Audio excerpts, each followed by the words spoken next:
Deus Altíssimo, sejam bem-vindos a mais um vídeo aqui no nosso canal. Hoje é uma live muito especial porque nós temos convidados aqui e eu tenho certeza que você vai ser edificado com esse conteúdo, com esse material que nós separamos para vocês com muito carinho, de um tema muito pertinente, muito rico, que acrescenta muito à nossa vida espiritual, como eu costumo dizer, ao nosso culto racional. Porque quando nós entendemos verdadeiramente os mandamentos de Deus, a lei do Senhor, a gente adora Ele de uma forma mais sublime, de uma forma mais perfeita. E é isso que o Senhor quer de nós, que nós sejamos verdadeiros adoradores, que o adorem em espírito e em verdade. O tema da nossa live de hoje é sobre o dízimo. Qual é o verdadeiro dízimo e como nós podemos dizimar corretamente ao Senhor?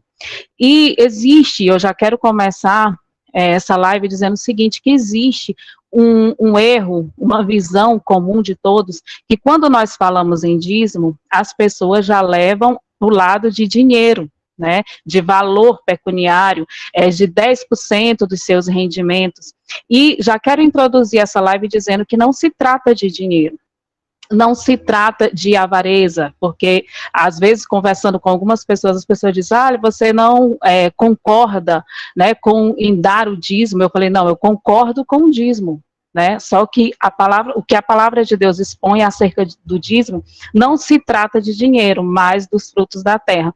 Então nós vamos entender isso hoje nessa live, desde o seu princípio, né, o primeiro dízimo, como que isso aconteceu, que a primeira pessoa que nós temos conhecimento nas escrituras que deu o dízimo foi o patriarca Abraão, né, então nós vamos entender sobre esse dízimo que ele deu a Melquisedeque, né. Então, voltando aqui a introdução, esse assunto, ele se trata não de valores, não de dinheiro, mas se trata de zelo pela lei, de zelo pela verdade. E para isso eu separei um texto aqui em Deuteronômio, que fica bem explícita a nossa ideia, Deuteronômio 4, versículo 2, que diz o seguinte: não acrescentareis a palavra que vos mando, nem diminuireis dela, para que guardeis os mandamentos do Senhor vosso Deus, que eu vos mando. Correto? Então, esse é o objetivo dessa live, é que nós precisamos ser diligentes com a mensagem do Senhor. Nós não nós não temos autorização de Deus de acrescentar nada àquilo que Deus nos ordenou, nem tampouco diminuir. Nós precisamos ser fiéis e buscar ser fiéis a cada dia mais àquilo que o Senhor nos ensinou, àquilo que o Senhor nos revela através da sua palavra. Temos aqui também Deuteronômio, capítulo 12, versículo 32, que diz o seguinte: tudo o que eu te ordeno, observarás para fazer, nada lhe acrescentarás, nem diminuirás. Então, esse é o objetivo. O dízimo é dinheiro? Vamos cumprir. O dízimo não é dinheiro? Vamos cumprir, vamos entender o que o Senhor quer de nós e vamos ser diligentes em cumprir a vontade do Senhor. Precisamos dar o dízimo a Deus? Certamente precisamos dar o dízimo a Deus. Toda árvore que não der fruto será cortada e lançada para ser queimado. Nós precisamos dar frutos para o Senhor. E os frutos estão ligados ao dízimo. Quais são esses frutos? Que dízimo é esse? São perguntas que nós vamos estar esclarecendo no decorrer dessa live. Separei aqui também o texto em Mateus 5, os versículos 17 e 19, que o Senhor Jesus diz o seguinte: não cuideis que vim destruir a lei ou os profetas, não vim abrogar, mas cumprir, né? Ou seja, toda a lei e os profetas se cumprem em Cristo. Porque em verdade vos digo, que até que o céu e a terra passem, nem um jota ou um tio jamais passará da lei, sem que tudo seja cumprido. Qualquer, pois, que violar um destes mandamentos, por menor que seja, e assim ensinar os homens, será chamado o menor no reino dos céus. Mas aquele, porém, que os cumprir e ensinar, será chamado grande no reino dos céus. Então, o nosso objetivo aqui, irmãos, é esclarecer a verdade a qual o Senhor nos expõe. Nós não precisamos acrescentar, nem diminuir, nem enfeitar a palavra de Deus para parecermos mais santos, para parecermos mais obedientes. Nós precisamos apenas nos render à verdade de Deus, nos ajoelhar perante o nosso Senhor e sermos servos da sua verdade. Amém? Eu queria chamar os irmãos que eu convidei com muito carinho, que são os irmãos que a gente tem um conhecimento, que amam a palavra de Deus, que buscam a verdade de Deus, e isso alegra muito o nosso coração, porque precisamos de mais pessoas assim, né? Então, está aqui o irmão Anderson, eu queria que ele se apresentasse, no final eu vou me apresentar, era para ter apresentado no início, né? Mas no final eu me apresento, o irmão Anderson, do canal Tabernáculo Sagrado, é uma bênção do Senhor Jesus. Fala aí, irmão Anderson. Amém. Boa noite, irmãos e irmãs, a paz do Senhor, né? É bom estar aqui com os irmãos aí, compartilhando a palavra de Deus, né? Tanto ensinar quanto não aprender também, que aprendemos todos uns com os outros, né? Quando a gente volta realmente ali nos nossos corações a palavra, e a gente vai meditando no que o Senhor, ele deseja nos falar e quais são as instruções que o Senhor nos passa, né? E a gente vive num momento em que há várias linhas de pensamento, são vários tipos de ensinos diferentes, né? E contraditórios. Embora que existam esses ensinos, não pode existir várias verdades, existe apenas uma. Então, tudo a gente procura sempre analisar os pontos e os contrapontos, remetermos à palavra de Deus, e a verdade ela vai testificar em toda a palavra. Então, sobre até esse tema do dízimo, nós vamos começar até falando ali por Abraão, né? E analisar todo o contexto. O que Deus está nos trazendo ali com aquela mensagem, né? E é como a irmã falou, o escritor de Hebreus também cita sobre isso, dizendo que toda lei, Hebreus capítulo 10, versículo 1, né? Toda lei, elas são sombras de bens futuros, né? Bem? Amém. Irmão Elber também. Fala aí, irmão Elber, se apresente. Olha, o link do canal dos irmãos a gente vai colocar aqui na descrição. São uma bênção. Homens de Deus, homens que buscam a verdade. Fala aí, irmão Elber. Olá, boa noite a todos, a paz de Cristo a todos. Agradeço o convite da irmã Kellen, o irmão Anderson também, prazer estar na live aí com vocês, com os irmãos.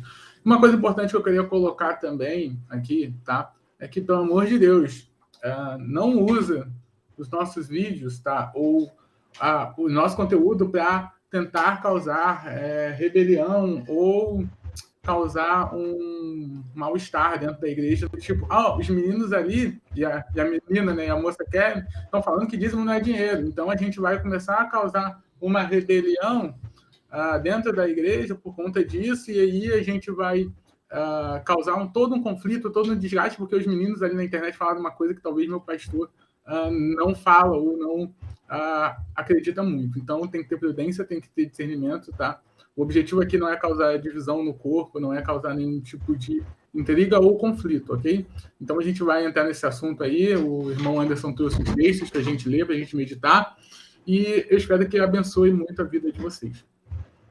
Amém. Já pegando o ganchinho aqui do que o irmão Elber falou, eu quero deixar aqui um texto, antes da gente entrar no tema principal, que está em 1 Coríntios 9, versículo 11, que diz o seguinte: se entre vocês, o apóstolo Paulo, né, está ensinando aqui aos coríntios, se entre vocês semeamos coisas espirituais, seria demais colhermos de vocês coisas materiais?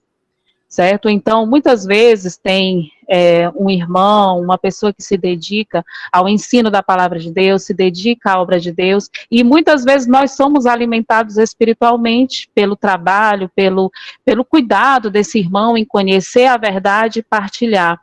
Então, se você sente no coração de abençoar uma denominação, um ministério ou alguém que te alimenta espiritualmente, isso é totalmente válido nas escrituras, abençoar materialmente, né?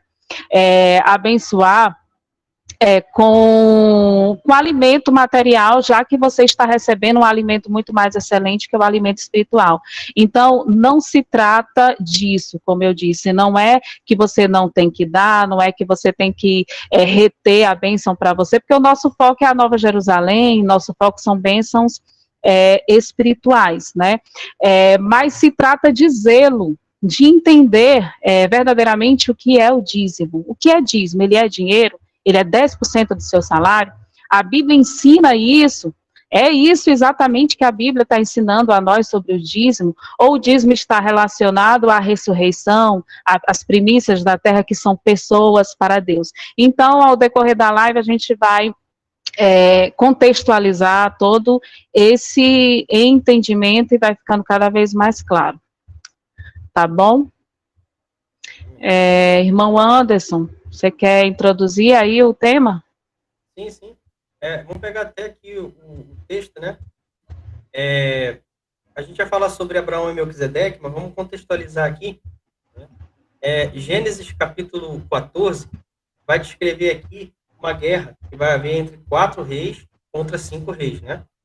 Eu coloquei até de vermelho aqui quem são os 4 reis e de roxo aqui quem são os 5, né? Eu vou pegar aqui a partir do versículo 8, tá? Só para a gente contextualizar aqui, ó. Vai dizer assim: então saíram os reis de Sodoma, de Gomorra, de Admá, de Zeboim e de Bela, esta é Zoar. E se ordenaram e levaram batalha contra eles, né? No caso, aqui são 4 contra 5 reis, né? No vale de Sidim, contra Kedorlaomer, rei de Elão, contra Tidal, rei de Goim, contra Anrafel, rei de Sinar, contra Arioque, rei de Elazar, que são 4 reis contra 5, né? Ora, o vale de Sidim estava cheio de poços de betume. Os reis de Sodoma e de Gomorra fugiram. Aí, os reis estão batalhando aqui, né? Então a gente vê que os reis de Sodoma e de Gomorra fugiram, e alguns deles caíram nos poços de betume. E o restante fugiram para o monte. Tomaram, pois, todos os bens de Sodoma e Gomorra e todo o seu mantimento se foram. Aí entra aqui a questão de Ló, que vai nos levar a Abraão, né? Aí, nesse contexto dessa guerra, Ló é levado cativo, né? Então, aqui vai dizer que esses reis, os que venceram ali, né, vão apossar-se de Ló, tá vendo? Apossaram-se também de Ló, que é filho do irmão de Abraão. Aqui, Abraão se chamava Abrão ainda. O nome dele ainda vai ser trocado lá em Gênesis 17, né? Que morava em Sodoma. Então, Ló, ele morava em Sodoma, ele foi levado cativo. De todos os bens dele, ou seja, quando se vence uma guerra, é tomado despojo. Da mesma forma que eles estão tomando despojo aqui, a gente vai ver à frente também sobre os despojos que Abraão vai tomar, né? Quando houve essa guerra aqui, versículo 13 vai dizer assim: porém veio um que escapara e contou a Abrão, o hebreu. Este habitava junto aos carvalhais de Manre, o amorreu, tá vendo? Manre, o amorreu. Lá, quando a gente for ver que Abraão, ele vai estar falando com Melquisedeque ali, ele vai citar exatamente isso aqui, ó. Manre, o amorreu, irmão de Escol e de Ané, os quais eram aliados de Abrão. Então, quando Abrão sabe disso, ele toma ciência dessa situação, ele separa ali e ele vai para a guerra. Então, você vê um contexto de guerra. A gente teve a guerra lá dos 5 contra 4 reis, e nessa guerra, Abraão vai entrar também. E ele vai entrar exatamente para resgatar Ló, né? E ali retirar ele dessa situação. Quando acontece aqui o encontro com Melquisedeque, quando Abraão ele volta vitorioso, aqui que vai ser citado inclusive a questão do dízimo. Abraão ele volta vitorioso dessa guerra, vai dizer o seguinte, ó, Gênesis 14, 18. Melquisedeque, rei de Salém, trouxe pão e vinho. Então a gente vê aqui, em Hebreus 7, o escritor de Hebreus, ele cita sobre Melquisedeque. Porque Melquisedeque, aqui a palavra Melk, vai vir do hebraico Malki, que é rei, e Zedeque, de justo, né? O justiça, rei de justiça, né? E Salém, ele vem da raiz da palavra paz, no hebraico, né? Então é rei de justiça e paz. Em Hebreus 7, o escritor de Hebreus vai falar sobre Melquisedeque e vai dizer que Melquisedeque é Cristo, é o próprio Jesus, né? E aqui, Melquisedeque é o que fala da teofania, né? A aparição de Cristo lá no Antigo Testamento, né? Ele aparecendo de forma visível, não vindo em carne, como ele veio em carne, que é relatado nos evangelhos, mas ele aparecendo de forma visível aqui e conversando com Abraão. Então tá aqui, Melquisedeque, rei de Salém, ele trouxe pão e vinho. Aqui também vai estar fazendo uma referência à ceia, né? Ele era sacerdote do Deus Altíssimo e abençoou ele a Abrão. Por quê? Porque ele é maior que Abrão, né? Então ele abençoou Abrão. E disse o seguinte: bendito seja Abrão pelo Deus Altíssimo, que possui os céus e a terra. E bendito seja o Deus Altíssimo, que entregou os teus adversários nas tuas mãos. E de tudo lhe deu Abrão o dízimo. Aqui é citado o dízimo, né? Versículo 21. Então disse o rei de Sodoma a Abrão. Olha o que o rei de Sodoma vai ter dito a Abrão aqui, ó. Dai-me, diz o rei de Sodoma a Abrão, né? Dai-me as pessoas e os bens ficarão contigo. Então ele estava oferecendo os bens a Abrão, né? E dizendo que as pessoas ficariam com ele. Mas olha o que Abrão responde, ó. Mas Abrão lhe respondeu. Ele diz o seguinte, isso é Abrão falando. Essa parte aqui é muito importante, ó. Levanto a mão ao Senhor, o Deus Altíssimo, o que possui os céus e a terra, e juro que nada tomarei de tudo que te pertence, nem um fio, nem uma correia de sandália, para que não digas eu enriqueci Abrão. Então ele não estava nem um pouco preocupado com riquezas materiais. Ele vai dizer, ainda aqui complementando o versículo 24, ó, nada quero para mim, senão os rapazes. Então ele estava preocupado com almas. Ele não estava preocupado com riquezas materiais. Estava preocupado com as almas, né, com as pessoas. Foi até o motivo pelo que ele entrou na guerra, para resgatar Ló, né? Os rapazes que comeram e a parte que toca aos homens, Aner, Escol e Manre, que foram comigo, que é aqueles que foram citados ali em cima, né? Inclusive, é o que fugiu aqui, né? O homem que escapou e contou a Abrão, né? Esse aqui, tá vendo? Manre, o amorreu, irmão de Escol e Aner. Eles são citados aqui embaixo. Então, Abraão está preocupado com pessoas, né? E de tudo isso aqui, ele ofereceu o quê? De tudo ele deu o dízimo. A quem? A Melquisedeque, que é maior do que ele, né? Amém? Amém. Irmão Anderson, é interessante aí que nesse texto, ele tem duas chaves para a gente, né? É que Melquisedeque é o rei de Salém, né? Ou seja, o rei da paz. É um dos pontos, né? Porque no sacerdócio levítico, né? Os levitas, eles eram a ordem apenas de sacerdote, não tinham rei, né? Então, Melquisedeque aponta para Cristo, conforme Hebreus também vai explicar, e é somente no sacerdócio de Melquisedeque é que nós temos um rei e também um sacerdote. Aí no texto vai dizer que Melquisedeque era rei de Salém e também era sacerdote diante do Deus Altíssimo. Isso aponta para Cristo e Hebreus, acho que é Hebreus 7, Hebreus 7. Vai explicar sobre isso, né? E o outro ponto é que ele trouxe pão e vinho, e isso aponta também para a ceia, como você também já citou aí. Aí eu queria só ler rapidinho para ficar mais claro o entendimento. Aponta para a ceia de Cristo, para o corpo e para o vinho, para o pão e para o vinho, né? Em Mateus 26, do 26 ao 19, diz o seguinte: e quando comiam, Jesus tomou o pão e abençoou, o partiu e o deu aos seus discípulos e disse: tomai, comei, isto é o meu corpo. E tomando o cálice e dando graças, deu-lhe dizendo: bebei dele todos, porque isto é o meu sangue, o sangue do Novo Testamento, que é derramado por muitos para a remissão dos pecados. E digo-vos que, desde agora, não beberei deste fruto da vide, até aquele dia em que eu beba de novo convosco no reino do meu Pai. Isso aí tem muita revelação que nós não vamos comentar hoje, senão vamos estender além do que a gente tinha programado. Mas o ponto que é interessante a gente frisar bem é que nesse sacerdócio de Melquisedeque existia um rei e um sacerdote. E esse Melquisedeque, ele trouxe pão e vinho. Então não há nada na palavra de Deus que não tenha conexão, que não tenha uma conexão direta que a gente possa interligar com a mensagem. Então, esse é um ponto. Rei e sacerdote, pão e vinho. Certo? Então, pode continuar aí. Irmão Elber, quer comentar alguma coisa? Oi? A pergunta, você quer comentar alguma coisa sobre... Sim, não, sim. É porque travou, acho que a internet deu uma caída e voltou e eu não ouvi. Então, como o irmão Anderson falou, esse texto que ele leu de Gênesis é a primeira vez que aparece a palavra dízimo, né?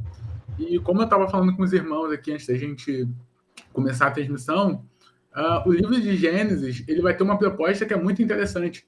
E vai aparecer, geralmente, no livro, tá? A narrativa do livro, tem a palavra Toledat, que é geração. Então, vai ter essa geração dos filhos de Noé, essa é a geração dos descendentes de Adão. Então, essa palavra Toledat é importante, porque esse livro está falando da geração de um povo. Que povo é esse? O povo escolhido por Deus.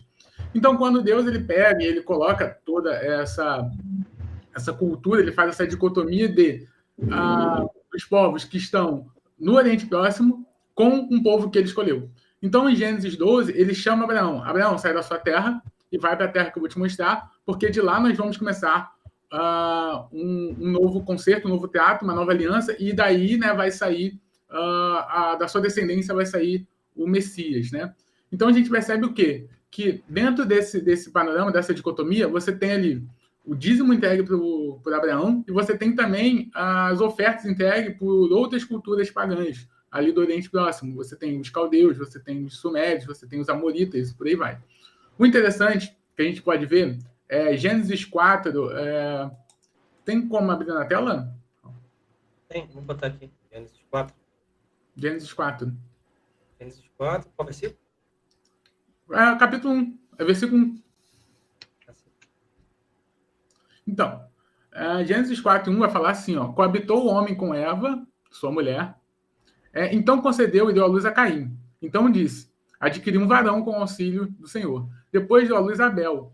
Seu irmão Abel foi pastor de ovelhas, Caim lavrador. Aconteceu que no fim dos tempos trouxeram Caim do fruto da terra como uma oferta. Olha só, isso aqui a gente já pode ver que mostra um panorama, não com o nome dízimo, mas já mostra que Caim está levando uma oferta, não só Caim, como Abel também. O Abel, por sua vez, trouxe as primícias. O que são primícias? Primícias é relacionado a dízimo. Dízimo são os primeiros frutos, primícias de seus rebanhos e da gordura.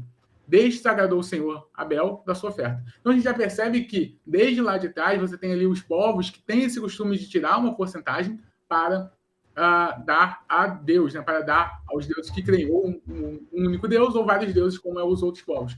Quando o Abraão ele vê Melquisedeque, ele entende e ele dá o dízimo, que a passagem está nos mostrando? Que está fazendo uma diferença ali teológica. O quê? Que o dízimo no qual Abraão dá é um dízimo relacionado a pessoas, a almas, tá? E é um dízimo que é diferente dos dízimos que as nações davam para os seus deuses. Ou seja, está fazendo ali uma divisão de culto. Olha só, povo da geração de Abraão, o dízimo que vocês vão dar para o Senhor é esse aqui. É diferente do dízimo que as outras nações dão para aqueles outros deuses lá, construídos por mão de homem, tá? Então, o dízimo que vocês estão dando é diferente. Então, tem um aspecto teológico no dízimo, um aspecto de separação, de sempre separar a melhor parte. E o interessante é que você vai ver que aparece ali o quê? Vinho e pão, que nos remete à ceia do Senhor, que é o corpo de Cristo. Mas olha só que interessante. Quem é o corpo de Cristo? Não é a igreja?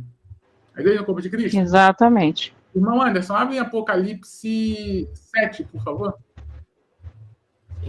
Estou fazendo aqui de cabeça, você errar, mas acho que é 7 sim. É 7 ou 14, mas acho que é 7. Para falar de 144 mil. Verso 1. Para falar assim, ó: depois disso, vi 4 anjos em pé, dos 4 cantos da terra, conservando seguros os 4 cantos do céu, para que nenhum vento soprasse sobre a terra, nem sobre o mar, nem sobre árvore alguma. Vi outro anjo que subia do nascente do sol, tendo no selo de Deus vivo, e clamou em grande voz aos 4 anjos, aqueles dos quais foi dado dano a fazer na terra e no mar, dizendo: não danifiqueis na terra, nem o mar, nem a árvore, até selarmos na fronte os servos do nosso Deus. Então você vê que há um selamento em árvores, e num aspecto também que a gente pode levar para o aspecto espiritual, tá? E aí vai estar falando de 144 mil, e vai aparecer a mesma expressão que apareceu lá em Gênesis 4, primícias. Os 144 mil são o quê? Primícias do Senhor. Irmão Anderson, vai no capítulo 6, por favor. Capítulo 6, qual versículo? Capítulo 6 é o quarto cavaleiro. Então, a gente viu lá que estão seguros os 4 anjos do céu. Olha só, quando o cordeiro abriu o quarto selo, ouviu uma voz do quarto ser vivente dizendo, vem. E olhei, eis um cavalo amarelo, e o seu... Não, irmão, é terceiro selo, por favor. Quando abriu o terceiro selo, ouvi o terceiro ser vivente dizendo, vem. Então vi, e eis um cavalo preto, e o seu cavaleiro com uma balança na mão. E ouvi, como uma voz no meio dos 4 seres viventes, uma medida de trigo por 1 denário, 10 medidas de cevada por 1 denário. E não danifiqueis o quê? O azeite. O azeite. O que é o vinho? O sangue de Cristo. O que é o azeite? Aqueles que estão selados pelo Espírito Santo. Então a gente já vê que aparece ali justamente um sinal de não danificar esse dízimo, de não danificar o quê? A igreja do Senhor, os 144 mil, mas não danificar no sentido de apostasia, tá? Porque nesse contexto você tem uma mulher no capítulo 7 que está ali contaminando todos a terra. Então não danifiqueis é aquele selamento que está acontecendo no capítulo 7, ou seja, Deus está protegendo os seus 144 mil, ok? Que ele vai recolher no final da grande tribulação. Amém. Amém. Perfeito. Amém. Isso até quando a gente chegar na parte lá do sacerdócio levítico, vai fazer até muito mais sentido, né? Quando a gente tiver a questão lá do trigo. Amém? Aqui, sobre o Gênesis 14, eu creio que tenha ficado bem claro, né? Contexto de guerra.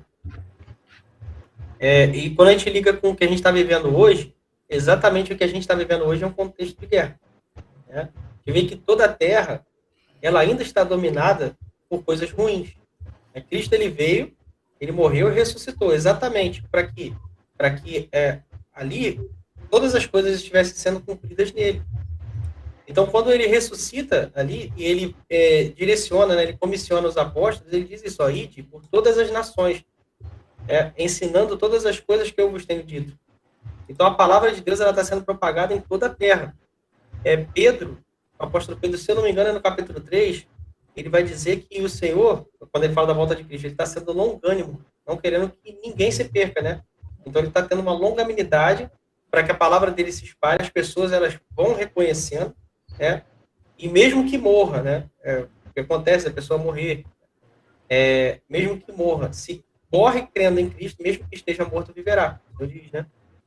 Então, a gente vê que esse contexto que a gente está hoje, de guerra, é o mesmo contexto que, quando o Senhor voltar, exatamente, a gente vê Abraão, ele entra nessa batalha, né, para resgatar Ló, a gente vê Ló como se fosse nós, apontando para todos nós, né?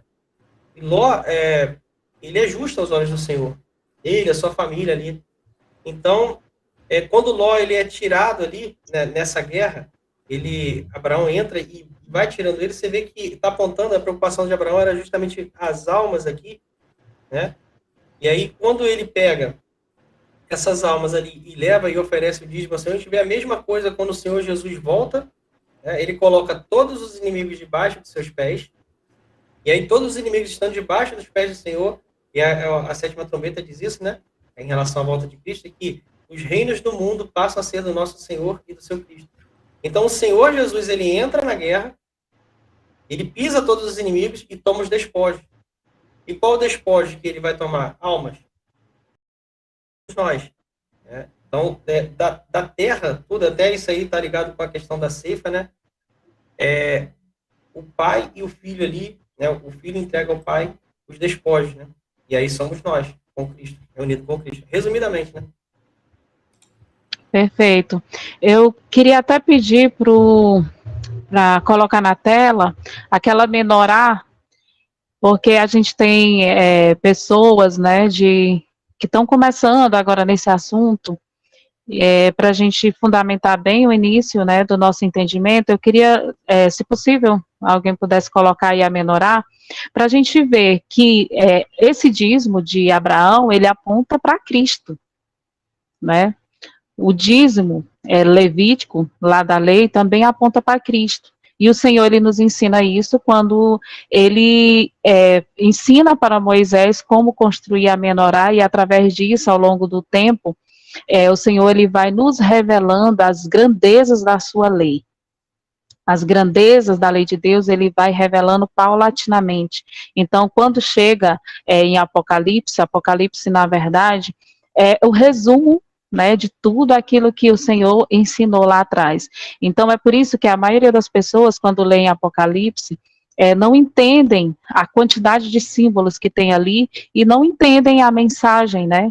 Porque não entendeu o início, não entendeu o contexto. Né? Então, aí nessa menorá, estou vendo que já está aqui na tela, nós temos o cumprimento em Cristo, né? A Páscoa, que é a morte de Cristo, nós temos os pães ázimos, que é através do corpo de Cristo o pecado ele é tirado do mundo, né, de todos aqueles que estão em Cristo, e não estão mais debaixo da ira de Deus, e a ressurreição de Cristo aponta para isso que nós estamos falando, as primícias da terra, né, o apóstolo Paulo vai dizer que Cristo é as primícias dos que dormem, então aponta para a ressurreição, e o apóstolo Paulo também vai dizer que se Cristo ressuscitou, nós também ressuscitaremos com ele. Então isso para demonstrar para vocês que se trata de povo de Deus, como o irmão Elber bem enfatizou aí em Apocalipse, que são os 144 mil, a igreja do Senhor, né, onde Cristo ele é o cabeça, onde Cristo ele é o sacerdote dessa nova aliança, trazendo aí uma lei perfeita nele, perfeita que se cumpre nele. Então, os dízimos nós entregamos a Deus quando nós estamos em Cristo e nós realizamos a obra de Cristo, né? Cristo realiza em nós a sua obra e com isso nós damos frutos, nós somos parte do seu corpo, onde ele é o cabeça. E aí é importante a gente entender sobre as festas, que nesse entendimento nós vamos continuar falando, e vemos que todas as festas que o Senhor deu para o seu povo também, elas se cumprem em Cristo, né? Então, nós não vamos também, mais uma vez, enfatizar muito sobre essa questão, mas apenas para demonstrar para vocês como existe uma equação perfeita de Deus em todas as coisas, né? E o dízimo, o assunto do dízimo não é algo solto, não é algo que está aleatório, não é algo que está sem propósito, é algo muito profundo, e quando a gente entende a grandeza disso, a gente não pode reduzir isso a dinheiro, porque existe um significado muito maior. Eu vou até abrir um parênteses aqui para citar um exemplo, que uma vez eu fui levar uma mensagem numa igreja, né, fui convidada, e lá durante a mensagem eu expliquei, né, que tinha um entendimento comum de achar que o melhor da terra, nós vamos comer o melhor da terra, o Senhor prometeu, e as pessoas sempre atrelam isso a bens materiais, mas o que é o melhor da terra para você? Pode não ser, por exemplo, para Bill Gates, você está aqui, o nome aleatório, Elon Musk.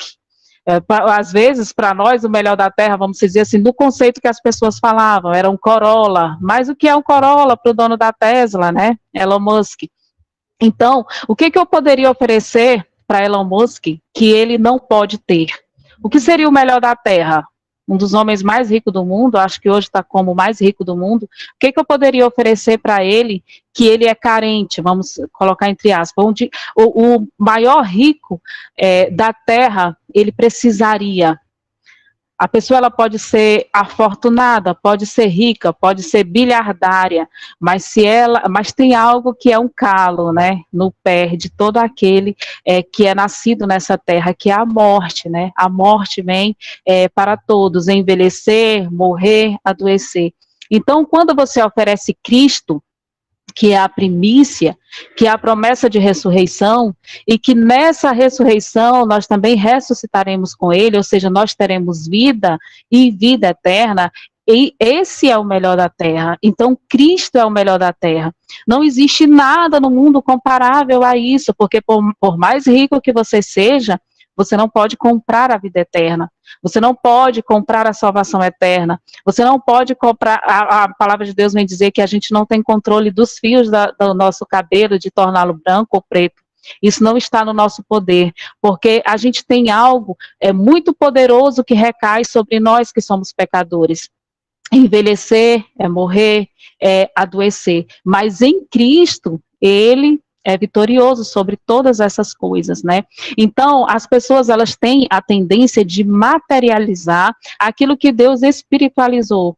Então, o melhor da terra é Cristo, não se trata de bens materiais, né? O dízimo é ressurreição, são primícias da seara do Senhor, como o irmão Anderson já falou anteriormente. O Senhor, Jesus Cristo até fez uma parábola, né, sobre a grande ceia, né, a grande plantação, aliás, né, onde no último dia vai ter uma ceifa. Então ele compara o mundo como uma grande seara, onde é plantado o joio e o trigo. O trigo ele vai recolher, colocar no seu celeiro, e o joio vai ser lançado para ser queimado. Então esse é o princípio do dízimo, né? Por isso que na antiga aliança sempre eram frutos da terra, mesmo tendo dinheiro. Eu já vi argumentos as pessoas dizer que não existia dinheiro na época, por isso que era frutos da terra, mas tem textos, nós não vamos também falar hoje, porque nós vamos deixar para falar na próxima live sobre o sacerdócio levítico, que existia dinheiro sim. E por que que nunca foi cobrado dinheiro? Por que que não existe? Eu, pelo menos, ainda não vi. Se alguém puder apresentar algum texto bíblico onde algum patriarca, apóstolo, profeta, sacerdote, algum exemplo nas escrituras, seja quem for, que entregou dízimo, dinheiro, que coloque aqui nos comentários, porque eu desconheço esse texto. Mesmo havendo dinheiro, nunca nas escrituras o dízimo foi dinheiro, ele sempre foi frutos da terra. Então, falando isso para esclarecer para quem está sendo apresentado pela primeira vez esse tema dessa forma. Tá bom? Complemente aí, irmão Anderson. Só uma observação que eu vejo que é bem importante. Embora que o dízimo ele não seja dinheiro, e realmente não é, algumas pessoas vão dizer assim, então a gente não precisa colaborar de forma nenhuma, né, com a obra do Senhor. Né? Isso também é um erro. Por quê? Porque nós temos responsabilidade com a obra do Senhor nesse mundo, né? E de sustentarmos a obra do Senhor, e nós mesmos temos esse comissionamento do próprio Senhor, ide por toda a terra, né? Ensinando todas as coisas, batizando em nome do Pai, do Filho e do Espírito Santo. Então, quando nós temos ali as congregações que nós participamos de irmãos, é preciso, às vezes o local é alugado, às vezes você tem ali tem a questão da conta de luz, né? Você tem toda uma questão de despesa, né? Inclusive de pessoas que precisam, né? Tem irmãos e irmãs que também podem estar precisando num momento difícil, e como que eles vão ser ajudados, né? E lá em Atos 4, a gente vê que a igreja primitiva, todos ali vendiam tudo o que tinham e depositavam aos pés dos apóstolos. E os apóstolos, eles distribuíam ali conforme era a necessidade de cada um, e ninguém padecia necessidade. Então, a gente vê ali realmente a responsabilidade com as pessoas. Agora, a gente vive num contexto social que hoje você dizer assim, então você vende tudo que você tem, e aí, inclusive, podem pegar maldosamente e distorcer também, né? Tá vendo? Não é só 10%, tem que vender tudo. Não é bem assim. Em relação ao sustento da obra. Então, nós temos ali, sim, a nossa responsabilidade para o sustento da obra, né? Mas deixando bem claro que o dízimo, especificamente, ele não é dinheiro. Ele não se trata de dinheiro. Né? Amém? Amém.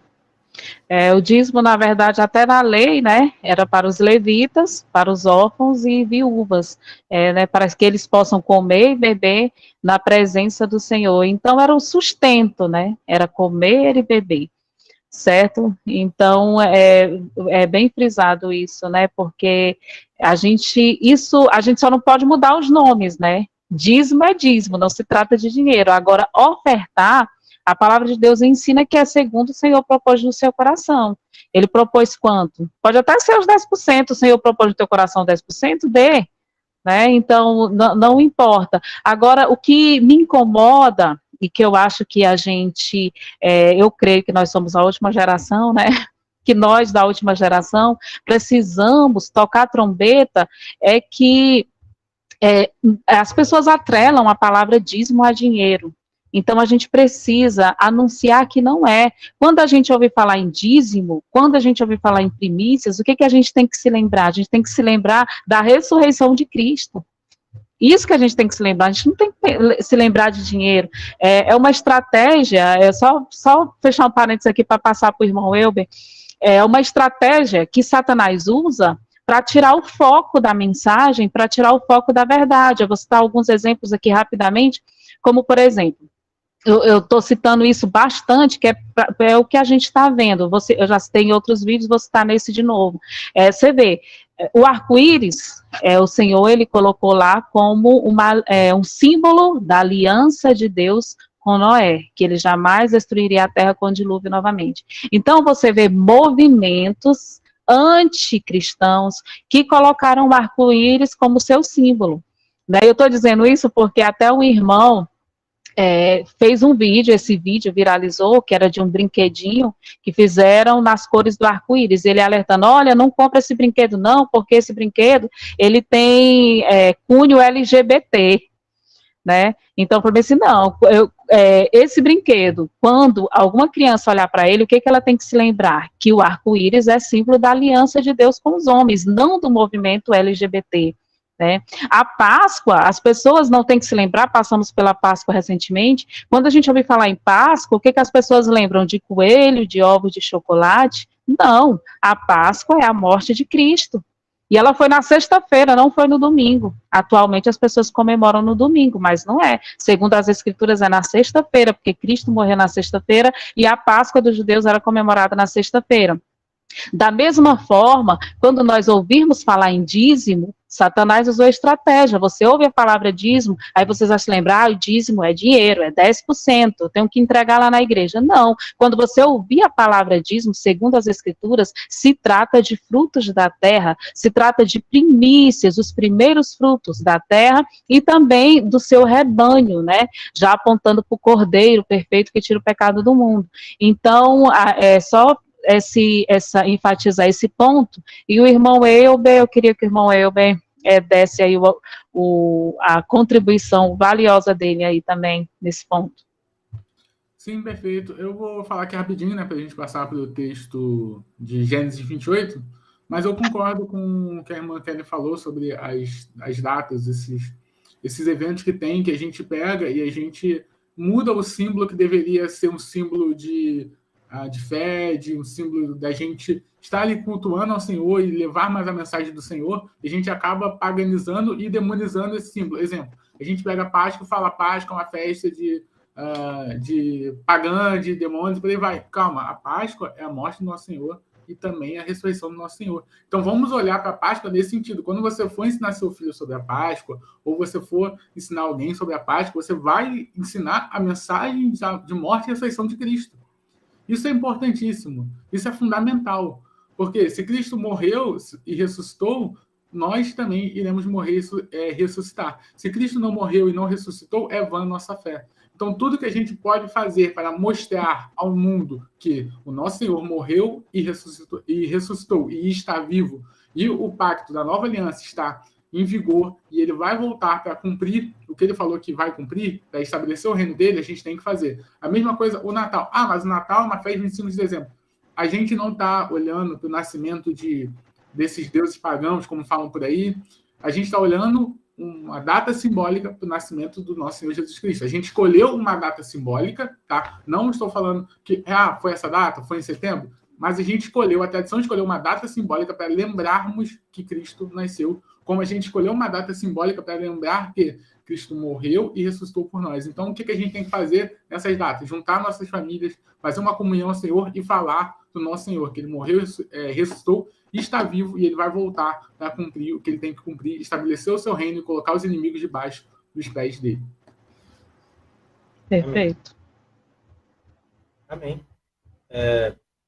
Então, assim, o texto de Gênesis 48, eu creio que Abraão, Melquisedeque, ficou bem entendido, né? Agora a gente vai passar aqui para o contexto de Jacó, né? E o texto aqui de Gênesis 48 já vai tratar aqui de quando Isaac, ele vai chamar Jacó para lhe dar a bênção, né? Sabemos que Deus, ele abençoou Abraão abençoou a Isaac com a bênção da primogenitura, e aqui o Isaac vai estar abençoando Jacó, com essa bênção da primogenitura. Ele havia ali para receber a bênção, se disfarçado ali, como se fosse Esaú. Porque Esaú que foi o primeiro, embora eles fossem irmãos gêmeos, a sair do ventre. Né? Então, o primogênito, ele era Esaú. Mas acontece que também o próprio Esaú ele foi negligente com as coisas do Senhor. Quando ele estava caçando e voltou ali da caça com fome, Jacó ofereceu trocar a primogenitura por um prato de lentilha e um guisado vermelho. Né? O próprio Esaú ele concordou com isso, e Deus considerou isso. Né? Quando Isaac estava para morrer, aqui, exatamente o que está tratando aqui no capítulo 28, quando Isaac ele estava para morrer, ele foi passar essa bênção ali, ele deveria passar para Jacó.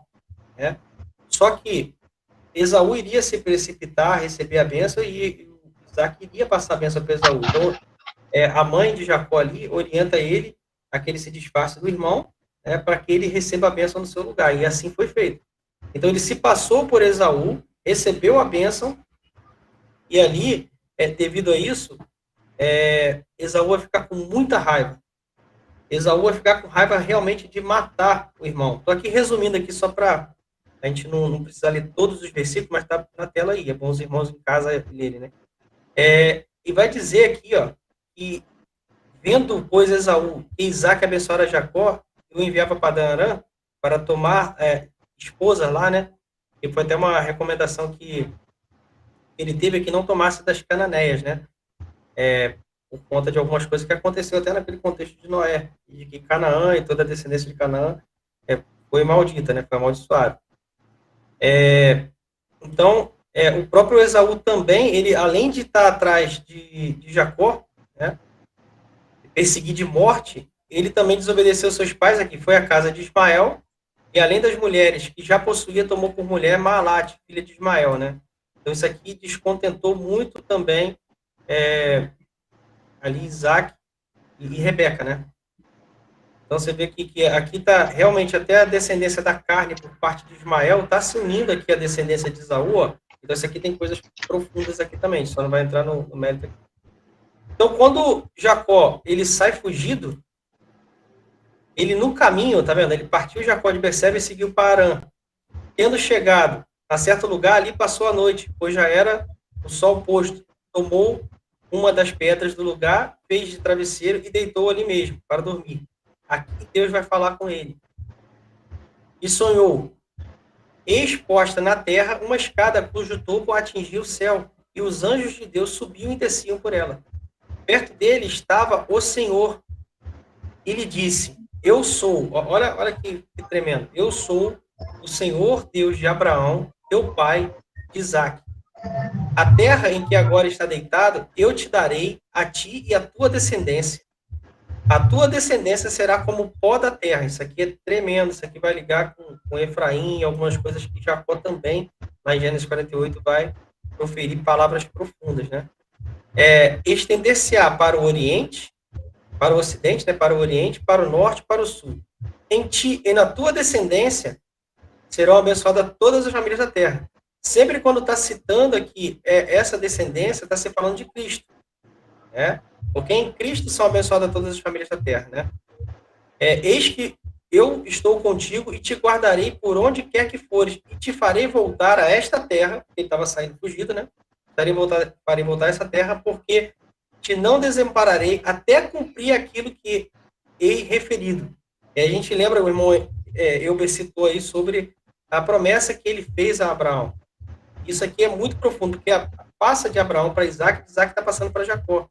E essa promessa está se falando de Cristo. E Hebreus 11 vai falar sobre isso. Que Abraão, Isaac e Jacó, herdeiros da mesma promessa, né? Todos esses morrem, vão acabar morrendo, sem ter recebido o cumprimento dessas promessas. Mas viram de longe. Uma cidade não feita por mão de homem, cujo Deus era o arquiteto fundador.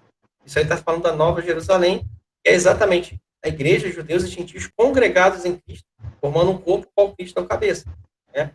Atos capítulo 7, também Estevão vai dar exatamente o mesmo testemunho, falando que Abraão foi chamado da Mesopotâmia a fim de ir para uma terra e que não recebeu por herança, nem sequer o espaço de seus pés, né? Então, essa herança que está se falando aqui, essas promessas aqui, estão em Cristo. Isso aqui é bem importante da gente entender. Versículo 16 vai dizer assim, despertado Jacó do sono, disse, Na verdade, o Senhor está neste lugar, e eu não sabia. E temendo disse, quão temível é este lugar, é a casa de Deus, a porta dos céus, por conta do sonho, né? Então, aqui vai entrar nessa epígrafe, falando da coluna de Betel, e vai dizer assim, versículo 18, tendo se levantado Jacó cedo de madrugada, tomou a pedra que havia posto no travesseiro, né? Ali, a qual ele dormiu e sonhou, né? E erigiu uma coluna, sobre cujo topo entornou azeite. Isso aqui é tremendo, irmão.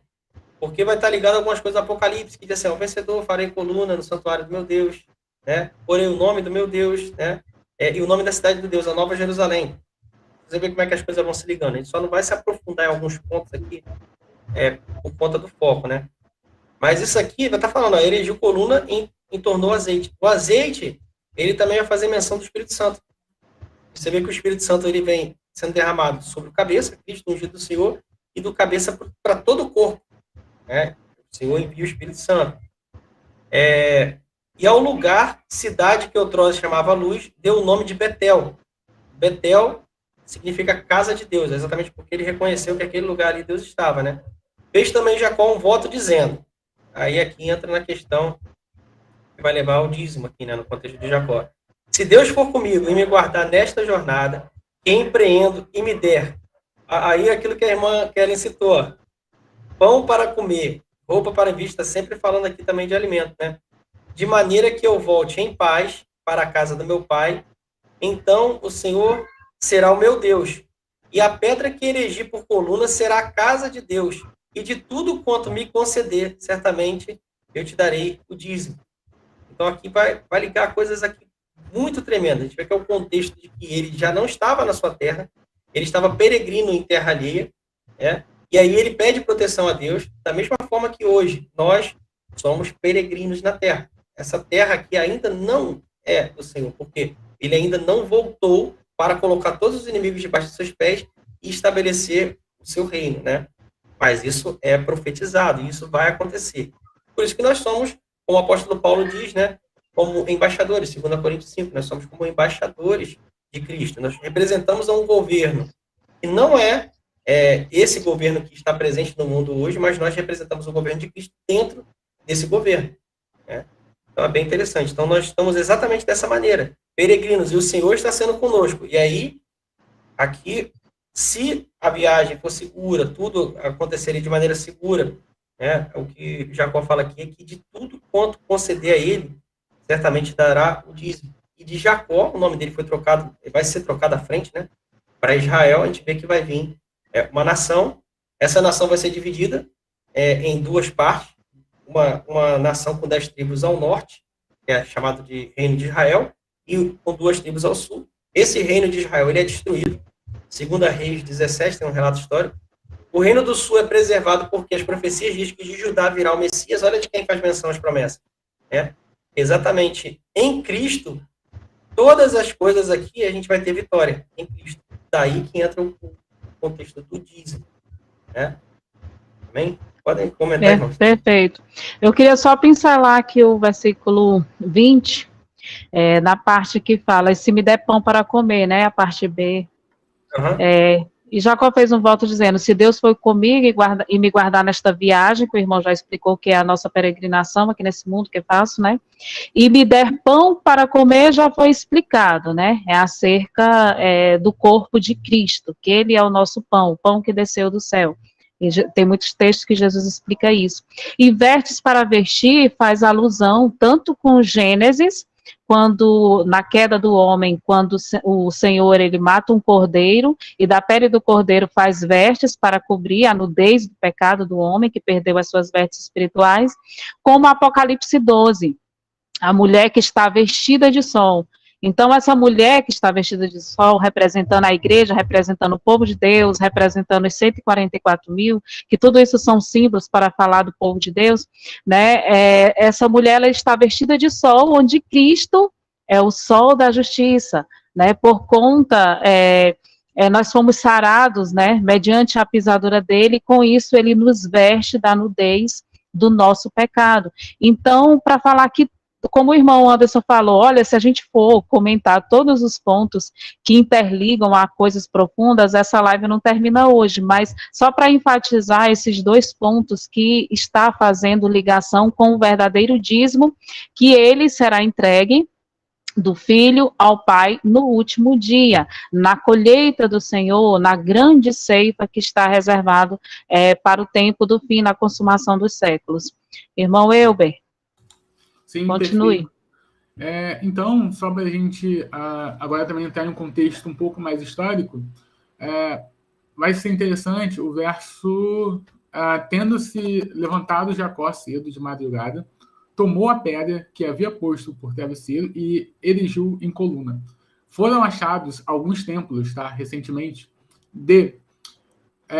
que tenha essa pedra, que tem uma coluna. Essa coluna não está pintada, não tem desenho nenhum na coluna, e é simplesmente uma rocha pura. Alguns historiadores estão chegando ao consenso? Que no culto monoteísta, como Jacó fez, erigiu uma coluna, simplesmente uma coluna, outras pessoas que também conheciam o Deus dos hebreus, o Deus de Abraão, de Isaac e Jacó, quando eles iam fazer um templo, eles faziam esse artefato. Eles erigiam uma coluna pura, sem desenho, sem imagem e sem trabalhar. Simplesmente pegava a coluna e colocava ali. Quando a gente fala sem trabalhar, é sem fazer imagem, sem esculpir, mostrando que a imagem de Deus não pode ser esculpida por mãos de homens. E aí entra em paralelo com o que acontecia com o povo egípcio, com o babilônico, com babilônicos, que faziam as imagens, a sua mão, botava forma, e Deus falava que não existe, isso não pode ocorrer. Então a gente já vê que existia cultos monoteístas, antes até do povo ir para o exílio do Egito. Uma outra coisa interessante é no final ali do verso, que vai falar assim: a pedra que erigi por coluna será a casa de Deus, e tudo quanto me conceder, certamente eu te darei o dízimo. O que Deus vai conceder a Jacó? Essa é uma pergunta chave para entender esse verso e esse contexto. O que Deus vai conceder a Jacó é o direito de primogenitura. É o direito que ele concedeu a Abraão. Abraão, de ti sairá uma multidão de povos. Isaac, de você sairá uma multidão de povos. E o que ele vai conceder para Jacó? Que de Jacó vai se levar a primogenitura de sair uma multidão de povos. Então, quando está falando de eu te darei o dízimo, é do que Deus conceder a Jacó, é dessa promessa que ele está falando que vem desde Abraão. Então, o dízimo está relacionado a pessoas. De novo, Gênesis fazendo aquele paralelo. Povos do Oriente Próximo que cultuavam errado. Eles entregam o dízimo assim. Povo de Deus, vocês vão entregar o dízimo dessa forma, relacionado à primogenitura, relacionado a pessoas, relacionado a descendentes. De novo, Deus está mostrando a forma correta, a forma teológica de se dar o dízimo, diferente dos outros povos que davam o quê? Comida, e essa comida estragava, ou davam artefatos, e esses artefatos corroíam com o tempo, se perdiam e por aí vai. Então, Deus está mostrando aí uma coisa eterna. E uma coisa que eu queria também complementar aqui, se o irmão Anderson puder abrir em 1 Timóteo 3, capítulo 3, verso 15. 1 Timóteo 3, 15. E aí, isso vai fundamental o que o irmão Anderson falou lá de Apocalipse. Olha só. Escrevo estas coisas, esperando e ver-te bem depressa. Mas se tardar, para que saibas como convém andar na casa de Deus, que é a igreja do Deus vivo, a coluna e a firmeza da verdade. Então, o que é a igreja do Deus vivo? É a coluna e a firmeza da verdade. Aquela mesma coluna que Jacó ele deitou e ele erigiu com óleo ali, aponta para a igreja, para a coluna de Deus que vai estar no Apocalipse. Então, a gente vê esse progresso da revelação. A gente vê a revelação indo se adaptando ao tempo determinado do Senhor. Começando com uma coluna lá em Jacó, no qual ele tem que dar o dízimo da sua descendência, e vai passando para o sacerdote levítico, passa para Cristo, e depois culmina no ápice do cabeça e do seu corpo unidos, que vai falar lá no livro de Apocalipse, como o irmão Anderson leu e como a irmã Kelly falou dos 144 mil. Amém. Tremendo. E isso tudo referindo-se à promessa, né? E a promessa é Cristo. A promessa é Cristo. Então, Cristo, ele está unindo em si, tanto, até aquela analogia, em Romanos 11, da oliveira verdadeira, ele fala que é o Israel de Deus, e é verdade. Israel, inclusive, significa Deus prevalece. Né? E quem vence tudo por todos nós é o próprio Senhor Jesus. Né? Então, você vê que ali, naquela oliveira verdadeira, é um corpo, uma árvore, né? E ela tem uma raiz. Essa raiz é o próprio Cristo que sustenta esse corpo. Né? E ali você tem os ramos naturais judeus que foram preservados porque da promessa de Judá realmente viria o Messias, e veio o Senhor Jesus, né? E os ramos enxertados de oliveira brava ou zambujeiro, né, para fazer parte. Então, a gente vê que essa é a composição da igreja. E quando se fala de gentios, não só judeus, mas como gentio é o termo dado a todo aquele que não faz parte do povo, né, ou que não fazia parte do povo. Mas aí, quando passa a fazer parte dessa oliveira verdadeira que é Cristo, passa a estar em Cristo, e Cristo sendo o herdeiro de todas as promessas, ele sendo mesmo o cumprimento de todas as promessas estando nele, todos os que estão nele passam a ser co-herdeiro, que é aqueles que herdam junto com o herdeiro, mas só herda junto com o herdeiro, porque o herdeiro mesmo é Cristo. Então, através de Cristo, nós herdamos todas as coisas, e ele está convergindo nele todas as coisas. O apóstolo Paulo fala muito sobre isso, né? É importante a gente entender, porque quando a gente fala lá das coisas que estão na lei, tanto o que a gente está falando aqui agora é anterior, inclusive, à instituição do sacerdócio levítico. Né? A gente ainda vai falar sobre o sacerdócio levítico na próxima live. A gente vê que só dessa parte anterior ao sacerdócio levítico, isso também é lei. Não é só a questão da lei levítica, né? Isso é lei. Gênesis, Êxodo, são lei, faz parte da lei. Né? Então a gente vê que aqui, como sombras, já está apontando para uma realidade em Cristo. É muito profunda essa realidade. Por isso que é importante a gente entender realmente qual é a realidade do dízimo. Termos um compromisso com o Senhor Jesus, né, e com toda essa obra. Porque como o apóstolo Paulo colocou, eu volto a repetir, 2 Coríntios capítulo 5, nós fomos incumbidos do ministério da reconciliação. Né? Que é através do quê? Através de Cristo, do seu sacrifício. Só é possível através dele. Mas nós fomos incumbidos, né, e fomos ali comissionados. Aí é todo mundo falar dessas verdades. Amém? Amém. Irmãos, nós estamos indo já para 1 hora de live, né? Então vamos tentar concluir esse raciocínio. E na próxima a gente continua. E eu queria só, antes de finalizar tudo, falar um pouco aqui sobre, só pincelar, eu até já perdi o texto aqui, sobre o dízimo de Jacó, né? Não é à toa que Deus mudou o nome dele para Israel, porque o dízimo que Jacó ofereceu a Deus é o Israel de Deus, que está lá descrito em Apocalipse 21, né? Está lá toda a descrição do povo de Deus, fundamentado ali nos apóstolos e nos profetas, tá certo? Então, só citando aqui para vocês conferirem depois, e quero ler aqui com vocês Apocalipse 1, os versículos 5 e 6, que é justamente para falar um pouco de Melquisedeque, né? O dízimo que Abraão entregou a Melquisedeque. Então, aqui em Apocalipse, vai falar que o Senhor nos fez reis e sacerdotes para Deus. E nós vimos que Melquisedeque, ele era rei e ele era sacerdote. Assim como Cristo é rei e ele é o nosso sumo sacerdote. Mas olha só o que Jesus fez em nós. É isso, esse texto aqui, ele demonstra o verdadeiro dízimo. O que nós vamos entregar ao Senhor? Então, aqui diz o texto. Apocalipse 1, versículos 5 e 6. E da parte de Jesus Cristo, que é a fiel testemunha, o primogênito dentre os mortos, né? Primogênito já aponta para dízimo, né? E o príncipe dos reis da terra, né? Ou seja, também aquele mais elevado entre os governantes da terra, aquele que nos amou e em seu sangue nos lavou dos nossos pecados e nos fez, olha o que Jesus fez em nós, olha a obra que Jesus fez em nós, reis e sacerdotes para Deus e seu Pai. A ele glória e poder para todos sempre, amém. Então, você como rei e sacerdote em Cristo, o que você vai entregar para o seu Deus e seu Pai? Então, esse é o ponto. Você vai entregar o quê? Dinheiro? Deus vai precisar do seu dinheiro, esse dinheiro que é feito por um sistema que vai ser destruído por Cristo na sua vinda. O Senhor, ele não está falando aqui de coisas corruptíveis, coisas que vão se acabar. Esse sistema econômico que os homens erigiram será totalmente destruído. O Senhor está falando aqui de coisas eternas. O que você vai entregar para Deus? Dinheiro que se corrompe? Não.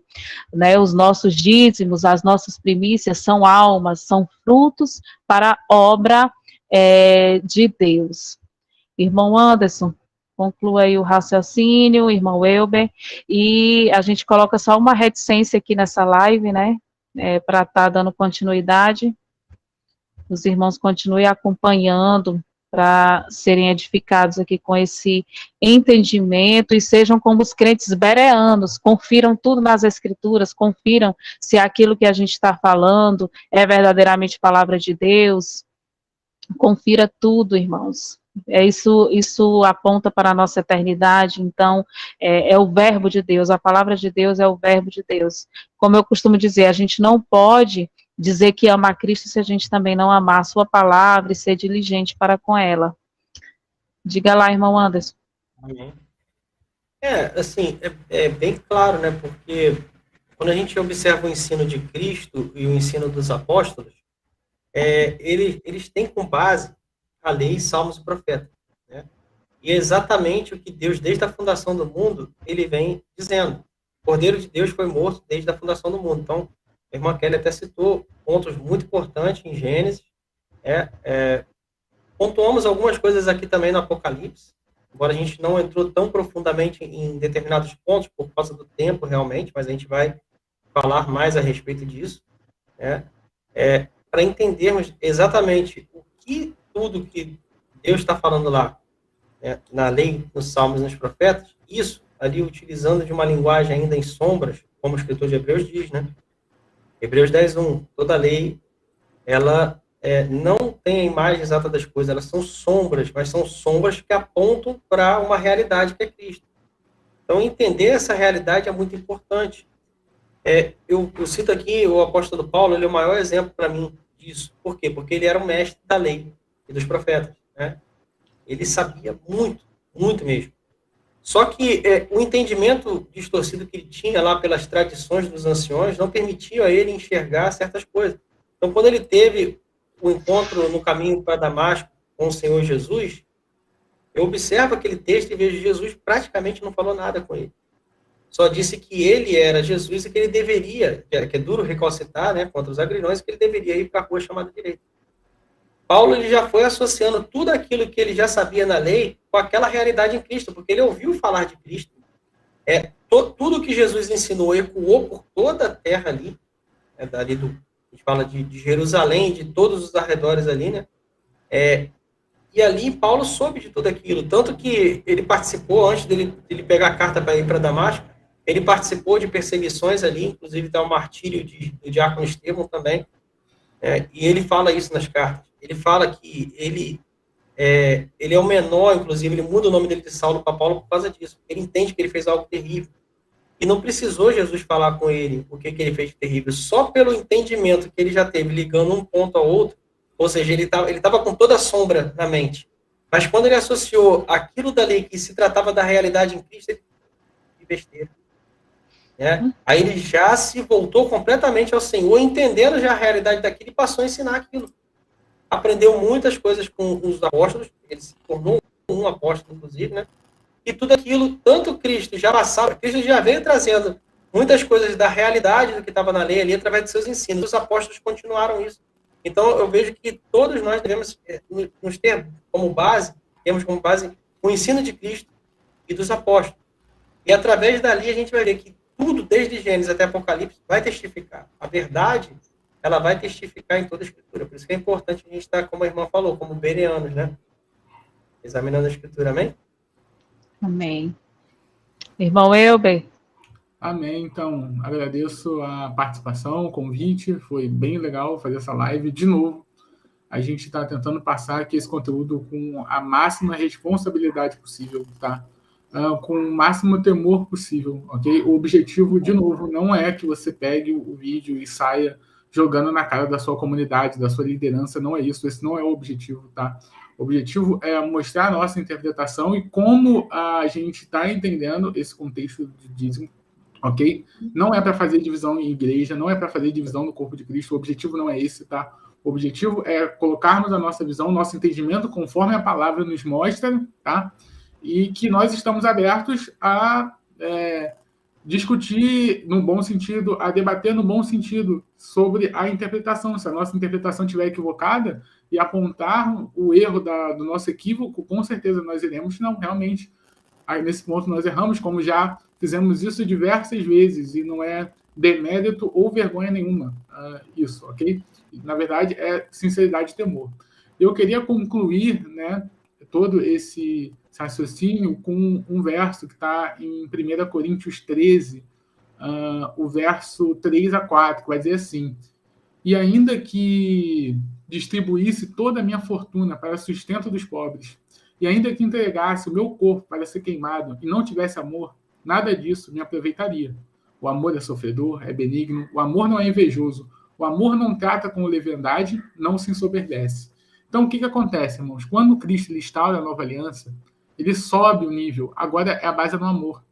Ou seja, você não vai mais fazer por uma obrigação, mas você vai fazer porque você ama a obra de Cristo, você ama Cristo, você ama aquele que se redimiu, e por amar aquele que te redimiu, você quer que a mensagem seja passada, você quer fazer o ID, você quer fazer a obra do Senhor. Então, ele vai falar aqui, Paulo, que se ele distribuísse toda a fortuna dele para sustento dos pobres, se ele não tivesse amor, nada aproveitaria, ele estaria fazendo por ego, por soberba, para ser aplaudido pelos outros. E também, ao contrário, também funciona. Se você vê que a sua comunidade precisa de assistência, sua igreja precisa de uma ajuda, um suporte financeiro, você tem a possibilidade de contribuir, contribua. Mas contribua no amor, não contribua com o objetivo de ego, de soberba, de aplausos, de ser visto por homens, mas ser visto por Deus, ok? Então, quando a gente está na nova aliança, a base é o amor. O parâmetro é o amor ao próximo, o amor ao corpo de Cristo, ok? Então, eu queria terminar essa live, né, que se trata de dízimo, de um assunto tão delicado, com o amor. O parâmetro para a nova aliança é o amor. Eu contribuo porque eu amo, não porque eu quero uma bênção de Deus. Eu contribuo porque eu amo o corpo de Cristo, eu quero que essa mensagem seja levada, e se a minha denominação estiver aberta, a mensagem vai ser levada. Pode entrar pessoas ali, pessoas vão se converter naquele lugar. Então, tudo isso, todo esse contexto, nós temos que levar em conta. Então, tudo que a gente faz agora, a gente faz por amor a Cristo, por amor ao corpo, tá? Por amor à palavra e ao Espírito Santo. Amém? E assim eu concluo a minha participação na live. Perfeito, maravilhoso. É isso mesmo, irmãos. Nós estamos aí no mesmo espírito, né?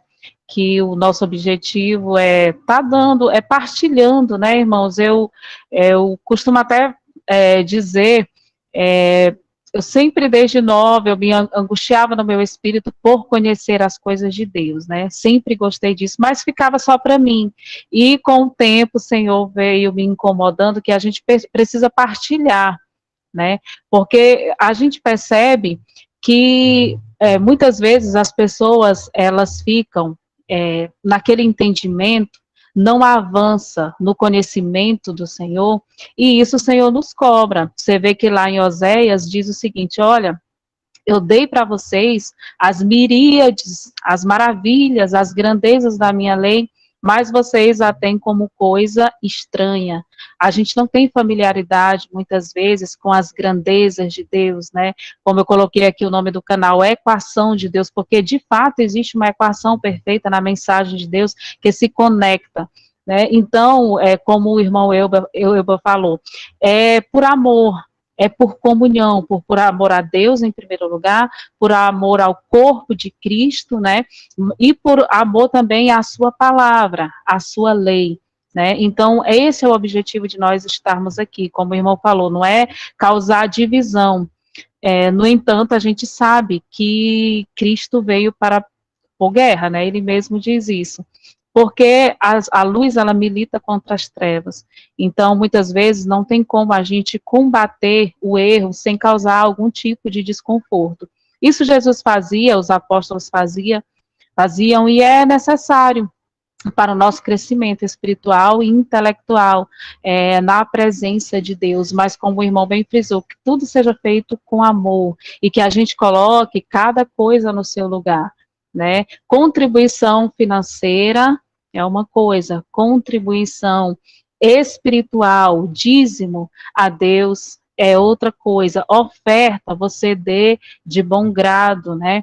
Como a palavra de Deus ensina, segundo o Senhor propôs no seu coração, conforme o Espírito lhe incomodou, né? Agora, muitas vezes você usar textos relacionados ao dízimo e mudar o contexto daquilo para obrigar as pessoas, subjugar a consciência das pessoas para contribuir na obra por medo, né? Eu já vi até pessoas dizendo que se você não der o dízimo, você está sendo ladrão, que você está roubando a Deus, e com isso você vai para o inferno, o devorador vai entrar na sua vida, já associa devorador com demônio, né, o migrador, o cortador já associa com demônio, sendo que não tem nada a ver com demônio, são fases da vida do gafanhoto, justamente relacionada à plantação, à colheita, né? Então, a palavra de Deus também profetiza uma apostasia da fé nos últimos dias. A apostasia é o afastamento da verdade, né?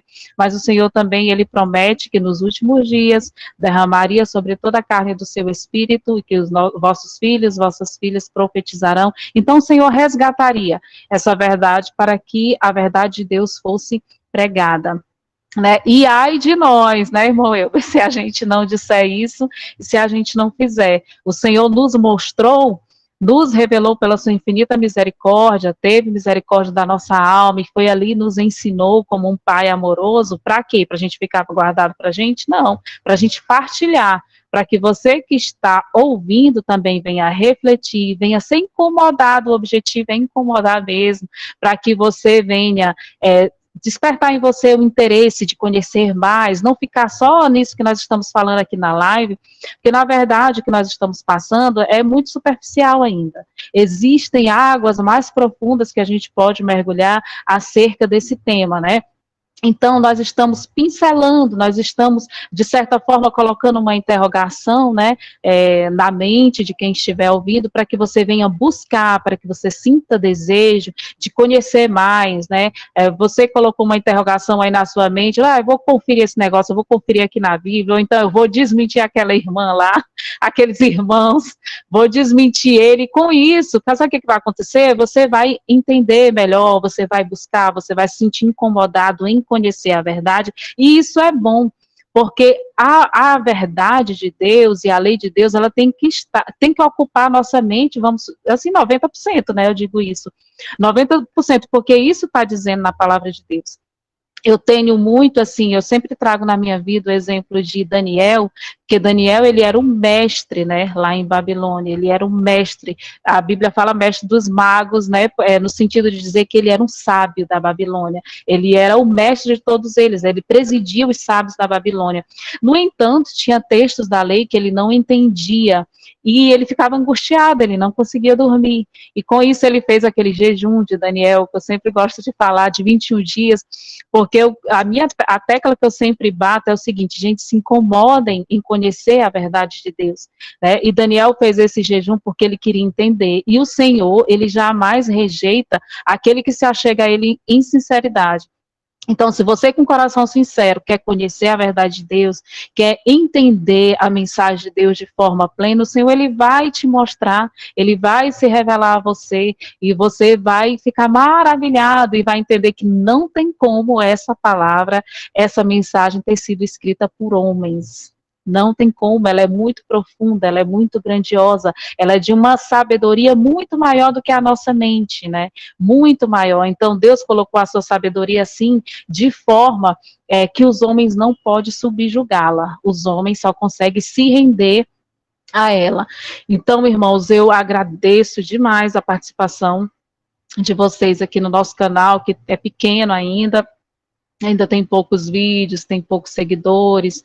Eu sempre digo, olha, eu vou começar a postar mais, e às vezes a gente fica postergando mais, em nome de Jesus, agora vai acontecer.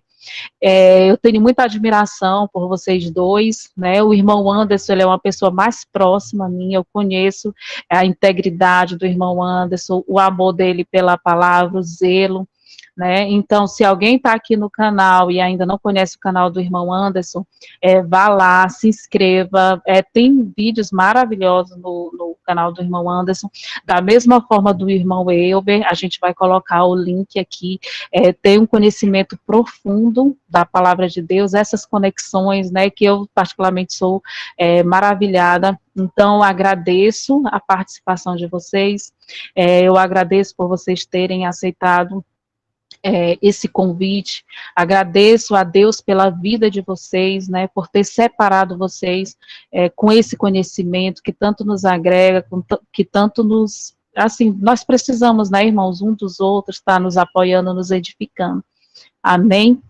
Então, vamos à próxima live, não vamos demorar a marcar, hein? Depois a Amém. gente junta aqui para marcar. Falar mais alguma coisa, irmão Anderson? Então, só agradecer mesmo, obrigado aí a todos os que estão assistindo, né? Obrigado também, irmã Kelly, irmão Elber, né? Tem um irmão também que está nos auxiliando aqui nos bastidores, né? Muito obrigado a todos. Felipe, uma bênção. Então é isso, gente. Até mais, obrigada. Se tiverem alguma dúvida, alguma pergunta, coloquem aí nos comentários e a gente vai tentar esclarecer na próxima live. E fiquem conosco para concluir o raciocínio de tudo aquilo que a gente iniciou hoje. Amém? Beijo no coração de vocês e até a próxima.